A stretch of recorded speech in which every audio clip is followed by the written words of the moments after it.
There's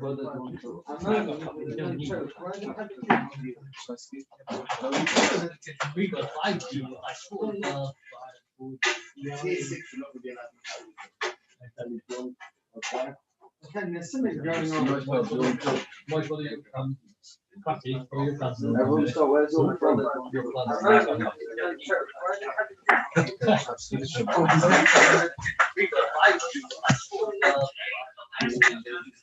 No, it's not. I've got the t-shirts.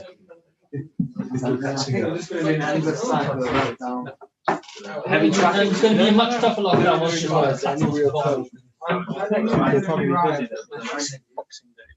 What's the Shabbos? We had a catering. Where's the real person? I'm just planning chocolate. No, you know what they say? Who is it, Ali? Ali, I'm absent makes Parker. Sorry? Why am I getting sugar? I don't want it. So what are we talking about now? He was the one Hey, complaining. no problem, Yoda. I have it now. Careful, good. Add the sugar. Doesn't help, boys. It doesn't help. It helps with zero. Still Zero also does. no One zero. more. Yeah, add sugar. No, it's not. No. Zero's got the same rubbish chemicals as this stuff. I'm going to change their chemicals. Can somebody explain the difference between Diet Coke and zero? No different. There is Diet Coke. Why did they make zero? Wait, should we maybe take this stand up? It's not like- Chairs away from No, us. it's fine. Just awful. Diet Coke is a different drink. It's Good. beautiful. Okay, can we stop it? I thought we're here Okay. to learn Gemara, not about Coke. Good Woche, everybody. We're doing Daf Chav Chesed. We're up to Daf Chav Zayin on the base. 8 lines from the bottom. In our Mishnah, Rabbi Yehuda came along and told us a very important chiddush. The correct way to get rid of chametz is by burning it. The Chacham disagree. Scattering it into the wind or the sea is also good. What we're going to discuss for a bit of time today is what is Rabbi Yehuda's proof that the correct way to get rid of it is by burning it. Where did he get it from? We started this on Friday. And what Rabbi Yehuda tries to do is, he tries to find other things which there's a mitzvah not to eat, not to, it's a cause, and there the Torah says burn it. So he says, if there the Torah says burn it, so too over here the Torah says you should burn it. That is Rabbi Yehuda's general line of thought. So the last thing he said was that we see that noisa, a leftover korban. What do you do with a leftover korban? Burn it. Why? The Torah says don't eat it, burn it. So too chametz, the Torah says don't eat it, so burn it. That is Rabbi Yehuda's reasoning. Omuloi. So they said to him, Daf Chav Zayin Amud Beis, 8 lines from the bottom. Omuloi. She'aniska lichiach. What's a she'aniska? An ox that killed somebody, gored somebody, that the din is you're not allowed to eat it, and you have to stone it. What's the way to get rid of it? Not through burning. She'aniska lichiach. She'osa ba'achile, you're not allowed to eat it. Ubahanoi, you're not allowed to get hanoi. But in a ton seifa, you don't need to burn it. So therefore, your logic is obviously flawed. You're being arrived from noisa. How can you be arrived from noisa? We'll be arrived from she'aniska, that you don't need to burn it. Omar lohen. So he said that we can't compare she'aniska. Why not? Hefesh noisa. There's a difference because noisa is asa ba'achilo ba'hanoi onush kos. The person wants to eat noisa b'chav kos. Mashein came. And the chametz also b'achilo b'hanor b'onushkos, and so to chametz is also b'hanor and is a kos. Mashenkin she'an niskal. There's no kos for eating she'an niskal. So therefore, ma noisa b'sreifa, av chametz b'sreifa. Just like noisa is burnt, also chametz is burnt. Mashenkin a she'an niskal is not burnt, but a she'an niskal is not kos. Again, they said like this: noisa you have to burn. So who adds in the chametz you have to burn? They said what about she'an niskal? You can't compare she'aniska. She'aniska is not kolos. These two are kolos. They said to him, wait a second, he's still not happy with you. The fat of a she'aniska. The person was to eat the fat of a she'aniska. What would you be chayav? Kolos. And yet the Torah says, she'osa ba'achilo ba'ano, any fat, including she'aniska. She'osa ba'achilo ba'ano, not to eat it, not to get ano. But onush kolos, and nevertheless you get kolos. The ain don't sreifa. It doesn't need to be burnt. What are you saying that it's something which is chayav kolos needs to get burnt? The fat of a Shiur HaNiskal does not need to get burnt. So there's a raya that even when something is also to be eaten or to get hanor, it does not need to get burnt. Chav Chesim Dal at top of the page.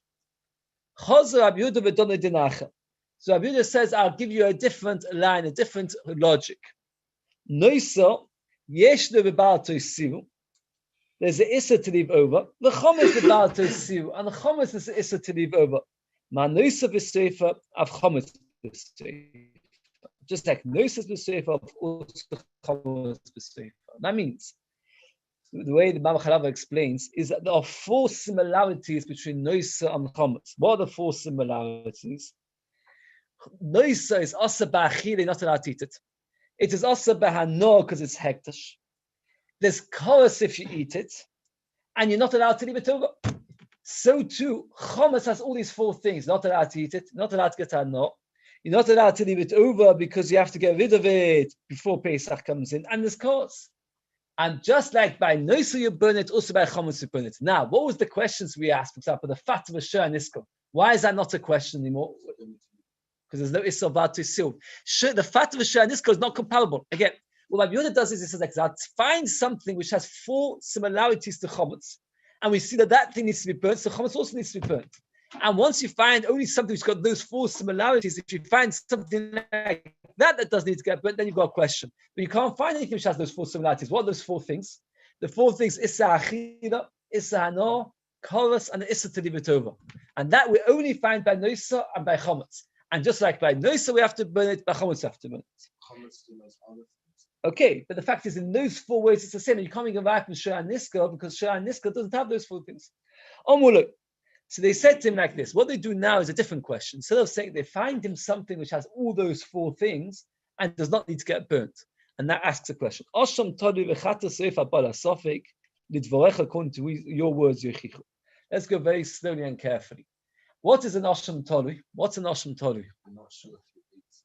Right. If you're not sure, if you are over on a chatos, how can you be over on a chatos? What would the normal cases? What's the most common example of being over on chatos? Chedav, eating fat. So a person, if he ate fat, b'mezid, it doesn't mean a chatos. If he eats it by mistake, it means a chatos. If he's not sure if he ate chelav, there were 2 pieces of meat. One was chelav, one was not. And by mistake, without knowing anything, he ate one, then he brings Asham Tolu. That's called an Asham Tolu. Now we have another thing, is chatos soif bar asofik. A woman who has a baby has to bring 2 birds, an oilas soif and a chatos soif. If she's not sure she had a baby, let's say she miscarried and she doesn't know if it was a viable fetus or not, then she has to bring a chatos soif on a sofik and the oilas soif on a sofik. There's a fundamental difference between the oilas soif and the chatos soif. The oilas soif, what we do is like this. We say to the cells like this. We don't know if it is an oila or not. So for what we do is, we bring it as an oila, and we say, if she had a baby, so this is oilas soif, which she was a chayiv to bring. If she didn't have a baby, so this is a present to the mizbeach. You have to bring an oilas soif as a present. But chatos soif, you can't do that, because there's no such thing as giving a chatos soif as a present to the mizbeach. So you don't put it on the mizbeach. What you do is you do melika, you break its spine with a thumbnail, and then afterwards you don't put on the mizbeach. Why did you put on the mizbeach? Because if she did have a baby, it's a good chatos soif to put on the mizbeach. If she never had a baby, what's the halacha? You can't bring it as a gift. There's no such thing as chatos soif while in a dover. So therefore, since you can't bring it as a gift, we're not sure you can't put it on the mizbeach. Now, can the kohanim eat part of the chatos soif the kohanim get to eat? Can they eat it? Yeah, because No. either way they No, because they're not sure if it's could. Either way they could have eaten. Can they eat it? Can the kohanim eat a chatos soif? The answer is that they can't. They absolutely cannot. Why not? How does one shech the bird from the neck back? Because you have to go through the simonim. What is melika? Melika is from the back of the head forward. So you cut through the spine and then the simonim, meaning that the bird is a shreifa before you even get around to it. Now, the Torah says that a kohen is allowed to eat a chatos soif. It's a gzeras hakosov. It's the one exception. If ever somebody asks a riddle, who is allowed to eat a shreifa? It's possible in Yecheskel. Who's allowed to eat a shreifa? A kohen by chatos soif. It's the only time a person is allowed to eat a shreifa. But that's only if it's a real chatos soif. But we're here to soften chatos soif. A suffix chatas oif, what are you going to do with it? If it's a real chatas oif, they can't eat it. If it's not chatas oif, it's just a normal treif, so they can't eat it. If it's left over, what do you do with it? So then it's a machlekes, Rabbi Yehuda and the Chachamim what to do. In fact, no, I shouldn't say if it's left over. It's always going to be left over. You can't put it on this mizbeach, you can't eat it. It's always going to be left over. The Chachamim say burn it. Rabbi Yehuda says you break the bird into pieces, drop it into the stream which we talked about, which was how wide? 1 amber wide. You drop it into that stream, and that flows outside the base of Mikdash. Says the Chachamim to Rabbi Yehuda. Say the Chachamim to Rabbi Yehuda that according to you, if we have all those 4 categories, what are the 4 categories? Issa achila, not eat it. Issa hanor, the issa of leaving over and chorus. It has to be burnt. That's you learned from Noisan to Chametz. The same thing by chatas oif. When it's left over, it's achila, it's hanor, there's this chorus, and this bar to see of leaving it over. And what did you say? What should you do with it? You said don't burn it. You said throw it into the stream. So l'shitoscha, it's a problem. You hold that everything that needs to get rid of, you have to get rid of through burning. We've got a raya from your own words that you don't do that. We say b'sefer, Shosak Rabbi Yehuda, Rabbi Yehuda kept quiet. Now the Ma'aseh Rishonim say that Rabbi Yehuda was never chayzer. In fact, Rabbi Yehuda held by Shita. That according to Rabbi Yehuda, the correct thing to do is to burn it. Oh, what did he do with the kasha? The answer is Rabbi Yehuda held it's a kal v'chima from Noisa. We asked the kasha that is a kal v'chima, which means to a kula in a situation where you can't burn it. Rabbi Yehuda holds you could have a kal v'chima even in a case where it causes a kula. That's his Rabbi Yehuda Shita. Now, the problem over here was Rabbi Yehuda l'shitose, Rabbi Yehuda from his own words came to a problem. That means without Rabbi Yehuda's own shita, if we would hold like the Chachamim that you have to burn the noise of a chatas seif, we won't have a problem. It's Rabbi Yehuda from his own words. The Gemara now gives 3 normal expressions that people used to use in the olden days to describe a person's suffering from the consequences of his own behavior. And that is a simon to remember Rabbi Yehuda, because Rabbi Yehuda l'shitose from his own words brings us a kasha. So what are the 3 like popular expressions? One is that a person fashions a spoon and he eats with the spoon mustard, and what happens to him? He burns his mouth. So from the spoon that he fashioned, he burned himself. Another one is sometimes you have people that they make, imagine somebody's job is to make shackles, and he gets thrown into prison and he's shackled. So the shackles that he created shackle him. English, you made your bed no lie. Oh, very good. You made your bed, now lie in it. Another expression, the final one, is you've got somebody who makes arrows and gets shot by the arrows that he made. So let's see the Gemara inside first. And this is a way to remember Rabbi Yehuda. Rabbi Yehuda said that all things which is asabah, no, ba'achila, and the koros, etc., what do you have to do to them? You have to burn them. But Rabbi Yehuda l'shitose is no good because by a bird of a chatas so'if abala sofik, he says you shouldn't burn it. Omar Rabbi Yosef, Hanu Dom Minshi, that's what people say. Kapo techato, a spoon which has been hollowed out, nagro by a craftsman, begavo with the same spoon, nisu if chaldaloi gets burnt with a mustard. Omar by a similar way. Sadna, the shackles, the sadni of the craftsman, Yosef, he sits in his own shackles. Mitvil yadei, from the actions of his hands, mishtalim, he gets repaid. Rova Omar Givoi, the arrow maker, Begivei, with his own arrows, Miktel, he gets killed. Mitvil yadei, mishtalim, he gets paid from his own behavior. Ben Yehuda says a very nice word, and I see many people bring this Ben Yehuda. It's a nice Ben Yehuda. He says the 3 Mishalim describe 3 levels of a kasha. Sometimes they have a kasha, if Yehuda says something, you ask a kasha against. So you've got the dichet to say it. It's not gishmak, it's like mustard, it's sharp, it's not pleasant, it's not gishmak taste, meaning that the answer is a dichet. Sometimes you have a question where it's a difficult question, it's worse, you don't have an answer, but you think to yourself, maybe one day you'll find an answer, like somebody in prison. At the moment he's in prison, but you hope that one day he'll be let go. And sometimes you have a question which is such a strong question that you don't even think there'll be an answer. It's like somebody shot with an arrow that you know that he's never going to survive, and that's it. So the Gemara over here says from Rabbi Yehuda, l'shitose was a question. Each one wanted to bring it to a stronger viewpoint of the question. One person says like mustard, it's bitter, it's not geschmack of Yehuda. The person is even worse. I've got a question, I don't have an answer. Maybe one day there'll be an answer. And the third one said there'll never be an answer. It's like being shot with his own arrows. Okay. Now we're going back to the Chachamim. According to the Chachamim, by the way, we pass like the Chachamim. Once the Chachamim say you don't need to burn it, you can scatter it, etc. But the Mechaber says that if one can, one should burn it. It's a mitzvah to burn. It's a chumrah to burn. So now, the Chachamim say two things. You should scatter it into the wind and throw it into the sea.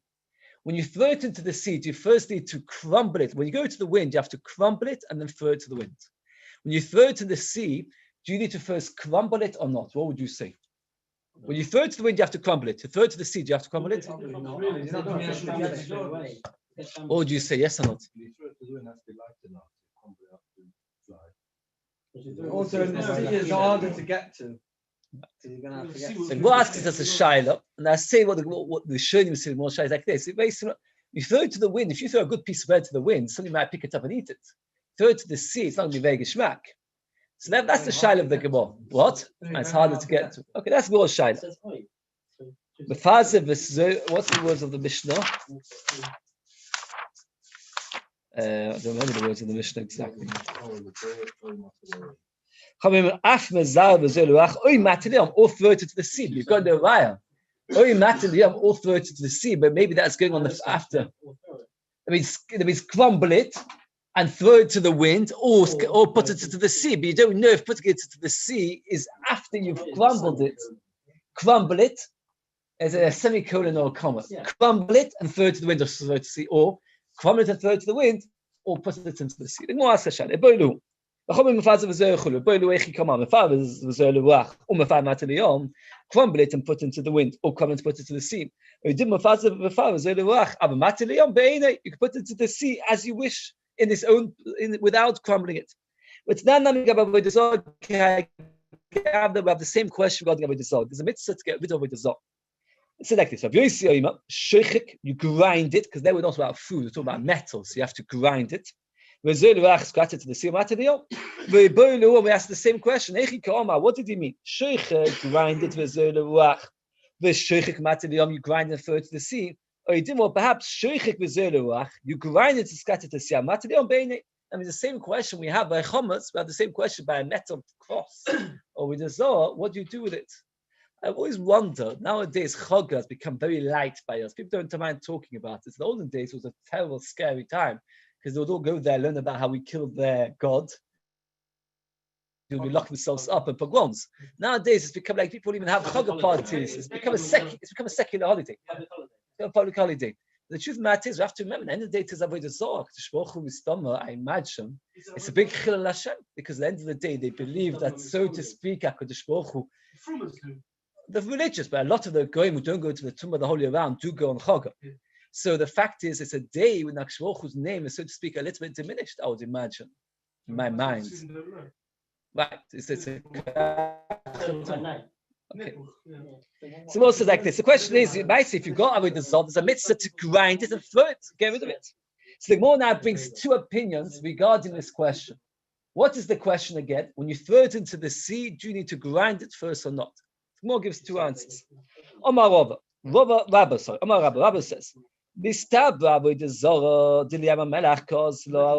Rabba understands that Mishnah is talking about throwing into the Yam HaMelech. You don't need to grind it, because the Yam HaMelech is a place where nobody goes. Even people don't swim there, and they don't go boating there, so therefore you don't need to grind it. Chometz l'shano is Gaza, but other rivers, you do need to crumble it. So Rabbi says, when it comes to Avodah Zarah, we should always throw in Yam HaMelech, because you want that the metal should get eroded through the salt. So therefore there, you don't need to grind it. Mashenkin, the chometz, when you're putting it into a normal sea, then you do have to grind it. On the contrary, Avodah Zarah, that doesn't get ruined. Like you said, bread, if you throw it into the sea, it gets dissolved. Avodah Zarah gets dissolved. So you have to grind it. You don't need to crumble. So the Ma'aseh comes out, Machlekes Rabba and Rabbi Yosef. If you throw chometz into the sea, according to Rabba, you need to crumble it. According to Rabbi Yosef, you don't need to crumble it. Again, if you throw it to Yam HaMelech, everybody agrees you don't need to crumble chometz. If you throw chometz into a normal river, right, you throw it into the Erwan. So according to the Rabba, you do not need to, you do need to crumble it. According to Rabbi Yosef, you don't, because it dissolves. Says the Gemara, Tanya Kvosa to Rabba, Tanya Kvosa to Rabbi Yosef. We have two prices, one like Rabba, one like Rabbi Yosef. If you walk in the desert and you can't find wood to burn things, just scatter it to the wind. If you're in a ship, it says clearly that what should you do with chametz? First crumble it and then throw it into the sea, which is actually a kashan of Yosef, who says it's not necessary. You grind it and throw it to the wind. But only by Avodah you need to grind it and put it into the sea. But if it's chametz, it's mashma, you don't need to. Says the more shchike kasha the rabba, pure kasha of Yosef. Each price is kasha another man noma. The second price that says that you do need to grind it, even when you put it into the sea, is a kasha on rabba. And Mashenkino, the first price that says that you do need to crumble it when you throw it into the water chametz is a kasha of Yosef. Rabbi says, when did I tell you don't need to grind it? Is when you throw it to Yamamelech. But when you throw it into a normal river, you do need to grind it. And therefore, according to Rabbi, that's how the Mechaber Paskins. If you go to the Avodah Zarah, you cannot just throw it into a sea. You first have to grind it and then throw it into the sea, unless you've got the Yamamelech accessible. But a normal sea, you have to grind it and then throw it into the sea. Bread, as you pointed out, when you throw it into water, it dissolves. So therefore, you don't need to crumble it. You just throw a slice of bread into the sea, and you've done your mitzvah bil chametz. But what happens if you've got a sack of wheat kernels? What are you going to do? Become chametz when it hits the water. Oh, and worse than that, it will not become moist. It will not dissolve. So then you first have to grind it into flour, and then throw it into the sea. So then it dissolves into the water. You'll never sit again. What? Let's say you've got kernels that became chametz, so dipped in water or something. So put them in water will make a difference because the chametz already. No, you want to get rid of them now. It's now chametz. Yeah, no, but you just said No, so you grind them to become flour, then you throw it into the water, and then they'll dissolve. But if you throw it into the water as is, yeah, but you just said to me that they already became chametz. What's the difference if you put them in water bowl or not? no, on the contrary, that's right. That's what he says. That since it's already, we're talking about you've got chametz, you have to get rid of it. You have to destroy it. How are you going to destroy it? Says Rabbi Yosef, putting in the water is not good enough because bread, if you put in the water, will dissolve. But kernels of grain, you put in water, they will not dissolve. What will happen to them? They'll float around, and later somebody might be hungry, pick them out of the water, and make himself a nice slice of bread.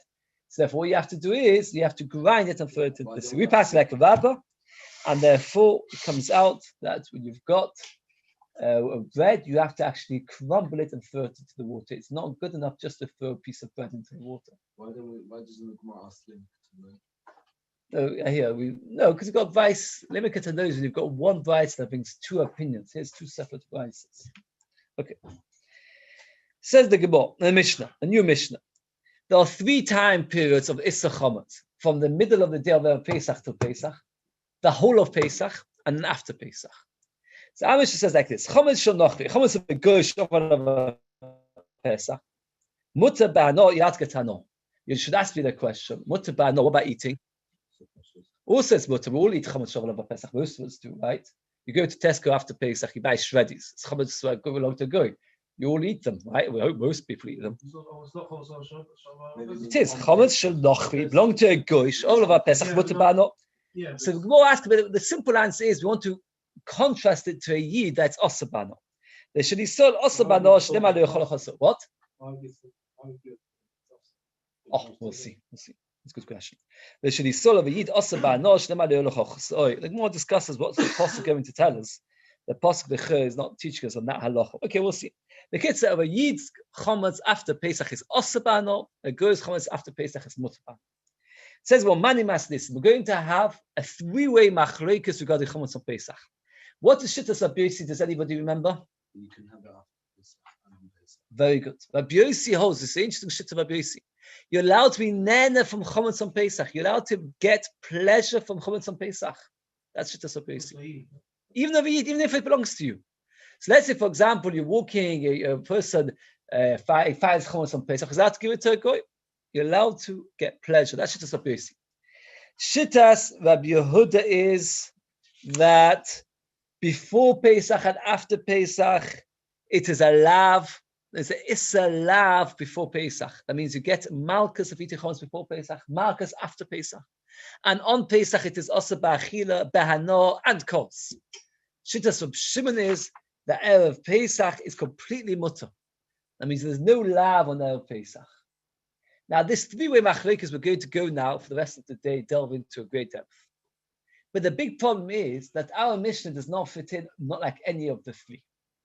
Says the Gemara, Mani Mastis is our Mishnah, V'lo Rabbi Yehuda, V'lo Rabbi Shimon, V'lo Rabbi Yisrael. And the more later, after examining all three shittas, will prove that our Mishnah does not fit in like any of these three opinions. But first, the Gemara is going to bring a brisa that discusses these three opinions and analyzes them. So the Gemara says like this: Mahi, the Tanya, Chometz bein nifteis manu bein achas manu. Nifteis manu means before Pesach. Lachas manu over after Pesach, over balav, over lo balav. Tuichs manu on Pesach, over lo balav. Because the Rabbi Yehuda, that's just Rabbi Yehuda. Top of Chesam place. Rabbi Shimon Omer. Chometz nifteis manu. Chometz before Pesach. Ulachas manu in over lo balav. There's no lav. So if you eat at Erev Pesach afternoon according to Rabbi Shimon Chometz, do you get malchus? No. No. What about after? Also not. Ain't no overlap, you don't get malchus. It's only allowed. No, there's no lab. Ain't no overlap, you don't get malchus. According to Rabbi Shimon, there's no lab. Tosfos is very mild to prove that even though there's no lab, there is an issa say. Because the Torah says get rid of it. What are you doing eating it?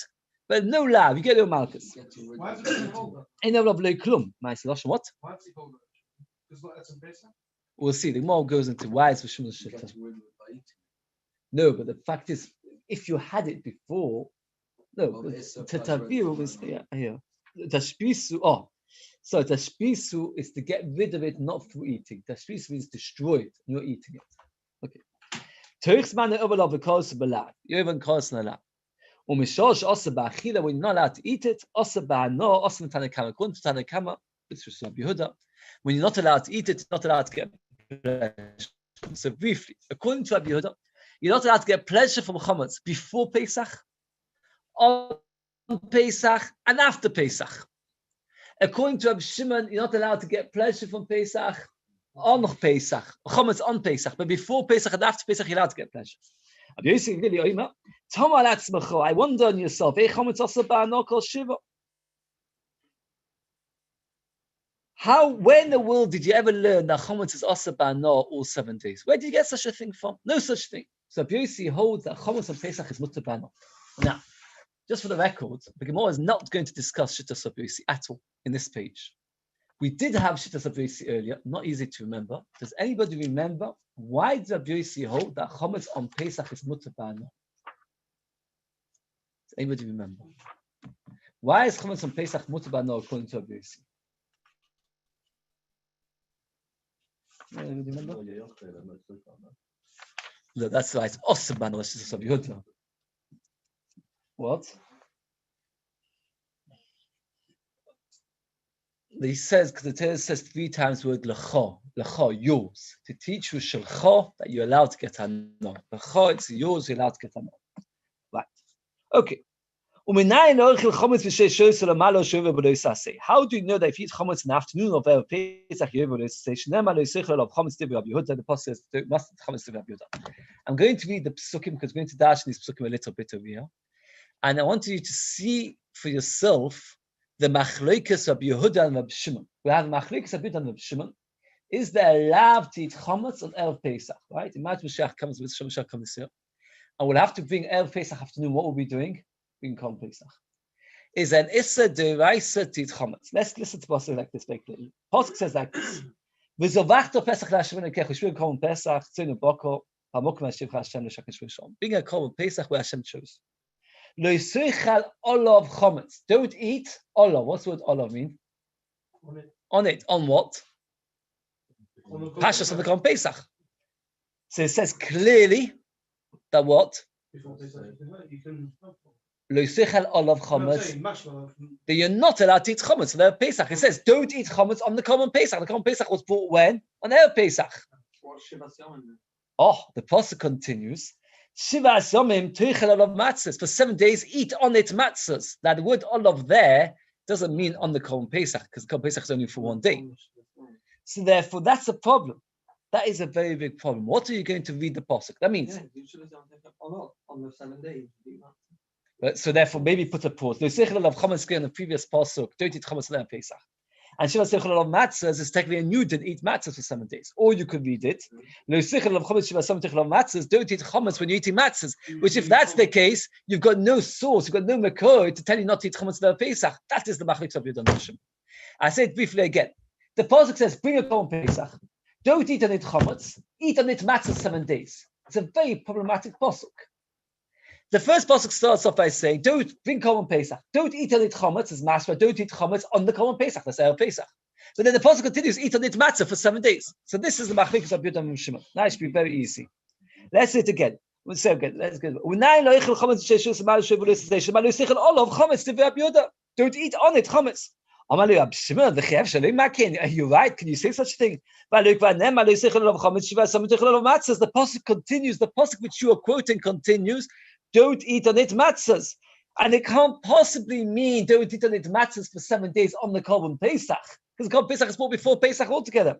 What does the pasuk mean?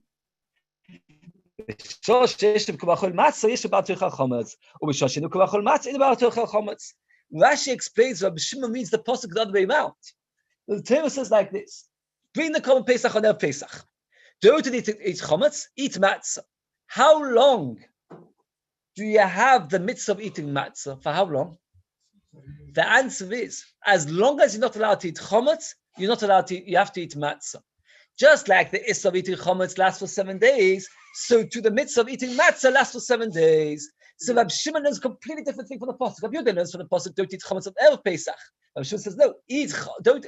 That means while you're not allowed to eat chametz, you must eat matzah. Oh, the more discusses that. It's a good question because that's what it sounds like. My time at Rabbi Yehuda. What's the svov of Rabbi Yehuda? Meaning Rabbi Yehuda's question is still problematic. How can he say such a thing? They're not allowed to eat chametz before Pesach, on Pesach, and after Pesach, when the Bashmos of the pasuk is on Pesach. It says what Losakroik Sivid are 3 different psukim. Lo yachil chametz, b'chomach metzes leisecheru, leisechel alav chametz. 3 psukim in the Torah not to eat chametz. So he says 3 different psukim. What's the 3 different psukim? Why 3 different psukim? Don't look in the Gemara. What's the 3 different psukim? 3 different times. One is before Pesach, one is on Pesach, one is after Pesach. Very good. Chad lifnei is before Pesach. Chad la'achas b'ad, chad teichas manuk. And the Ran goes at great length to explain. I'll explain to you how each pasuk actually fits in very, very nicely. One pasuk says the words Lo soichal olav chametz, which we just explained. Don't eat on it. Don't eat on the korban Pesach. That's referring to which one of the 3 periods? Before Pesach. Lo soichal olav chametz. Another pasuk says like this: V'lo yachil chametz. If you've got the pasuk by me, it is the base. Moshe says to Klal Yisrael, remember the day came out of Mitzrayim, Lo yachil chametz, don't eat chametz. There's no mention of matzah or anything. It just says, don't eat chametz. Which period is that? Well, it's after Pesach. Well, there's no mitzvah to eat matzah anymore. Just a mitzvah, not eating chametz. That's the period after Pesach. And finally, there's a third pasuk which says, don't eat chametz, eat matzah. Which time period is that talking about? On Pesach. Yeah, it's a difficult one in that order. That's a good question. Again, but one pasuk says, don't eat chametz, eat matzah, it's on Pesach. One pasuk says, don't eat on it, on the common Pesach, it's referring to Erev Pesach. And one pasuk mentions no mention of Pesach, no mention of matzah, just says don't eat chametz, that's after Pesach. So again, chad lifnei is bad, chad la'achas b'ad, chad teichas manuk. Rabbi Shimon, no. Chad teichas manuk. You're right. One pasuk is for Pesach, you're not allowed to eat chametz on Pesach. What about before Pesach and after Pesach? According to Rabbi Shimon, allowed to eat chametz? Yes. So you've got 2 psukim spare. What are you going to do with these 2 psukim? So he said, I'll tell you. No other halachas. What happens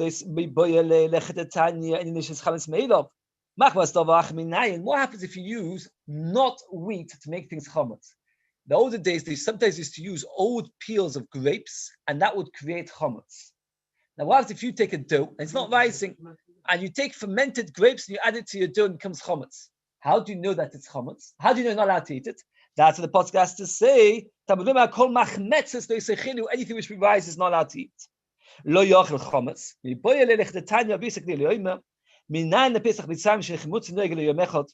The issa of eating chametz when they came out to Mitzrayim, how long did it last for? It says Rabbi Yisrael clearly only lasted for 1 day. How do I know that? The next pasuk says, today you're coming out. So again, Rabbi Yehuda says it's 3 psukim, 3 time periods, before Pesach, on Pesach, after Pesach. Rabbi Shimon says you're wrong. The only time you're not allowed to eat chametz is on Pesach. The time period before Pesach, that pasuk is telling you even if the bread rose through a non-chometz item, for example, wine fermented, fermented grapes. And the other pasuk is to teach you that the Pesach that came out to Mitzrayim, they only stopped themselves eating chometz for one day. Now we have a problem. Rabbi Yehuda needed all three psukim, one for before, one for the middle, one for after. So what's he going to learn the other two droshes from? Says the Gemara. Rabbi Yehuda, how does he know that you're not allowed to eat chometz if he got through fermented grapes? Meaning like this, he learns two things. The Torah says three psukim, but the Torah doesn't always use the same word. Sometimes he uses the word chometz, sometimes he uses machmetzes.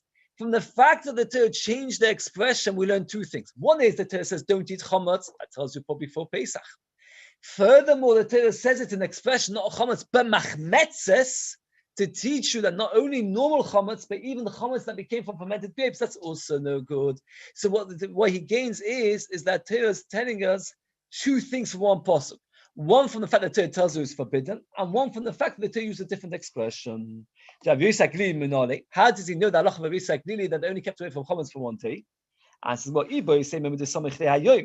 meaning that he learns again two things from one pasuk. How? One, the Torah says, don't eat chometz. And the next pasuk says, Hayom, today you came out to Mitzrayim. So smuchin means that we learn that the fact that two pasukim were next to each other, we learn as if they're read together. So the Torah says, don't eat chometz. Today you came out to Mitzrayim. You can read it. Don't eat chometz today. So the smuchin teaches you that what? That you're not allowed to eat chometz only for one day. So he learns two things. One is, don't eat chometz. Plus, sometimes from one sentence you can learn two ideas. One idea, the actual essence of the sentence, don't eat chometz. And another thing is from the connection the sentence has to the next pasuk. So therefore he learns two things. He doesn't agree with Rabbi Yosef clearly. And in fact, Yehuda, they were not allowed to eat chometz for 7 days. And therefore not like Rabbi Yosef clearly. Okay. So let's go briefly. We had 3 psukim. According to Rabbi Yehuda, the 3 psukim will come to teach us 3 time periods. According to Rabbi Shimon, they come to teach us 3 different halachas. And we explained how we know Rabbi Yehuda's drosha, how Rabbi Yehuda learns the 3 droshas, machmetzes, chometz, smuchin, etc. He learns all the halachas of Rabbi Shimon without needing an extra pasuk. Says the Gemara, Omama.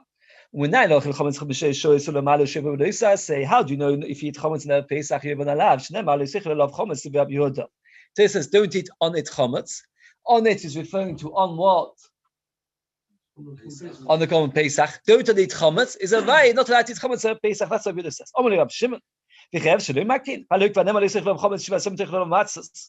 The pasuk continues, don't eat on it chometz, eat on it matzahs. And then you can't possibly say eat on it matzahs, meaning that eat on the common Pesach matzahs, because of course you're meant to eat matzahs for much longer. Says well, Rabbi Yehuda, Shafi Kamli Rabbi Shimon.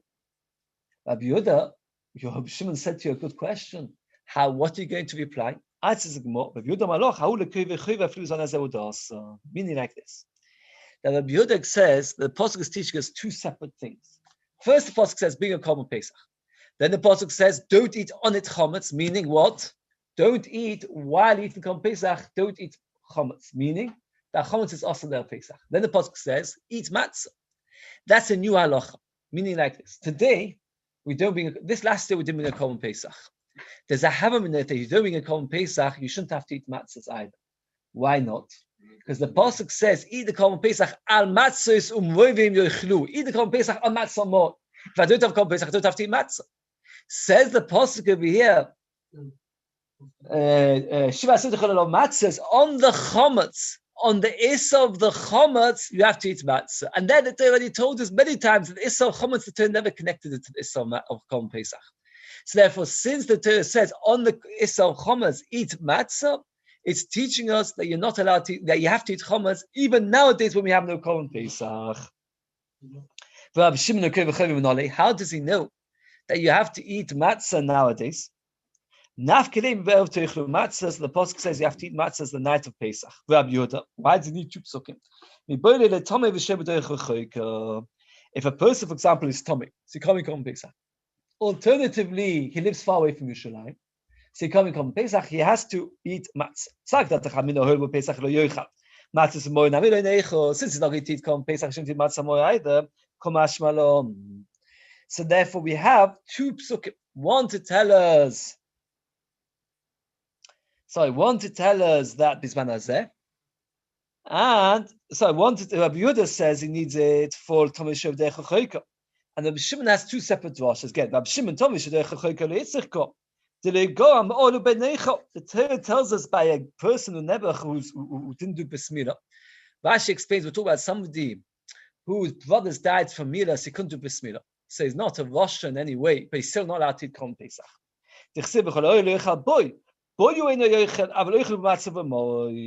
So somebody who's an oral or for whatever, he doesn't keep the other mitzvahs, he has to eat Korban Pesach. He's not allowed to eat Korban Pesach, but nevertheless he has to eat matzah. So therefore we have two drashas. Again, so let's go very briefly. We have two drashas. One drasha is to tell us that we have three places where the Torah says that you have to eat matzah. One is Shiva Samim Teichel Olav Matzahs. One is Be'erev Teichel Matzahs.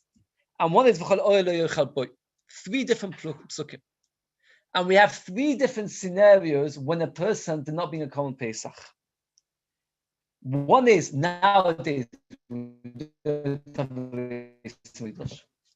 One is a Tomei or a B'derech L'Chayko, when the Beis Mikdash is standing, Beis Tomei who lives far away. Or an Oral who can't be in Korban Pesach. So according to Rabbi Yehuda, we have three different Mekoros, three different sources, each one to teach us a different place that he still has to bring matzah. That means whether nowadays when there's no Beis Mikdash, or whether a person's Tomei coming Korban Pesach, or whether a person's Oral doesn't bring Korban Pesach, he has to sleep matzah. That's Rabbi Yehuda. Rabbi Shimon disagrees with it. He says you don't need to have so many psukim. One pasuk is enough to tell us for Oral and Benecho. One pasuk is enough to tell us for somebody nowadays when there's no Beis Mikdash. And one other pasuk is just to tell us for Oral, Tomei, Benecho, and for somebody who's Rochik. One pasuk is enough for all four cases.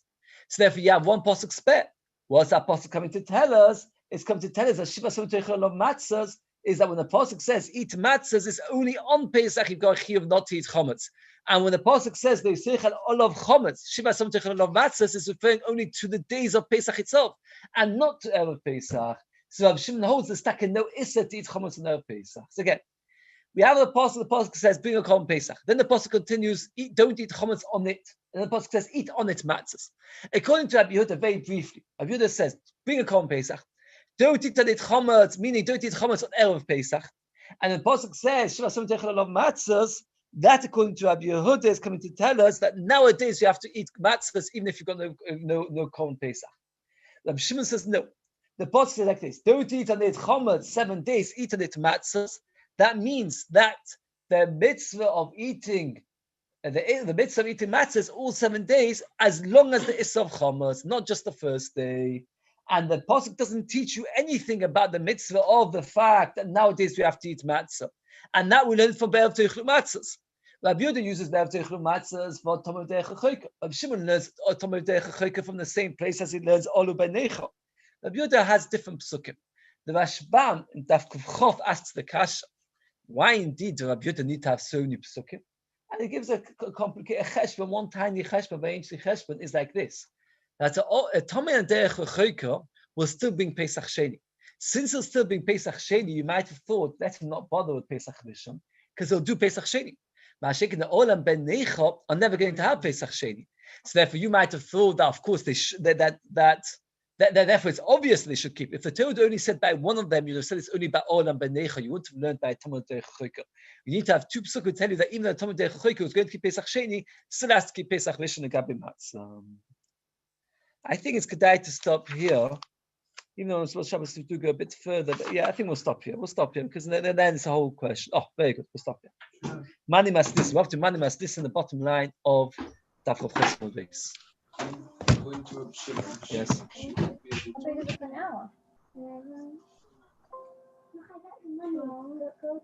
Go down 13, 14, 15.